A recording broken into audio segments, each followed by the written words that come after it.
کہ جن اعمال کے کرنے کے ساتھ اللہ خالق کائنات انسان کی زندگی کے سارے گناہوں کو معاف فرما دیتے ہیں۔ نبی کریم صلی اللہ علیہ وسلم نے فرمایا اذا امن الامام فامنوا، جب امام آمین کہے تو تم بھی آمین کہو۔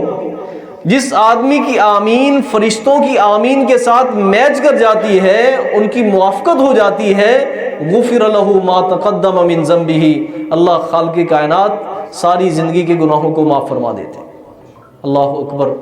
اور پھر نبی کریم صلی اللہ علیہ وسلم نے فرمایا رکعتي الفجر خیر من الدنیا وما فیہا، فجر کی 2 رکعتیں ان کا اتنا اجر ہے، فرمایا خیر من الدنیا وما فیہا، دنیا کے اندر جو کچھ موجود ہے ان سب سے قیمتی جو ہے وہ فجر کی 2 سنتیں۔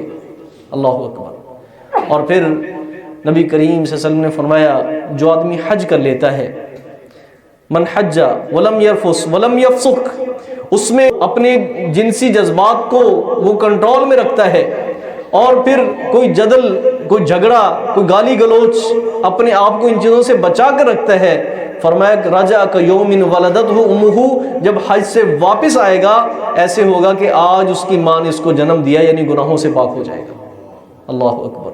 اور پھر اللہ خالق کائنات نے ایک رمضان المبارک جیسا مہینہ وہ اس امت کی قسمت میں کیا ہے کہ اس جیسا مہینہ اللہ خالق کائنات نے سابقہ امتوں کو عطا نہیں فرمایا، جو اللہ رب العزت نے اس امت کے اوپر اپنا خاص کرم کیا ہے۔ سلف صالحین اس مہینے کا بہت انتظار کرتے تھے۔ 6 ماہ جب رہ جاتے نا اس مہینے کے آنے میں، تو اللہ رب العزت سے دعائیں کرنا شروع کر دیتے، اے خالق اور مالک اس مہینے کو ہماری قسمت میں کر دینا، اس مہینے کو ہماری قسمت میں کر دینا۔ اور جب رمضان المبارک کا مہینہ گزر جاتا تو پھر 6 ماہ تک مسلسل یہ دعائیں کرتے رہتے، مالک ہمارے رمضان کو قبول فرما لینا، ہمارے رمضان کو قبول فرما لینا۔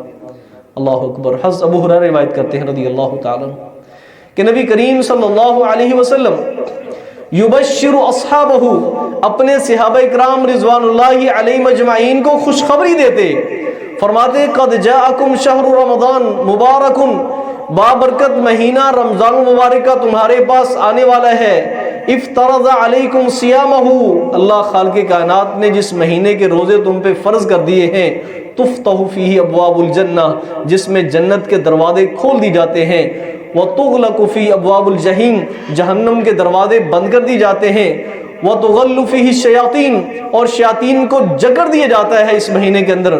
فرمایا فِيهِ لَيْلَةُ الْقَدْرِ خَيْرٌ مِّنْ أَلْفِ شَهْرٍ، اس مہینے کے اندر ایک ایسی رات ہے جو 1000 مہینوں کی عبادت سے بہترین۔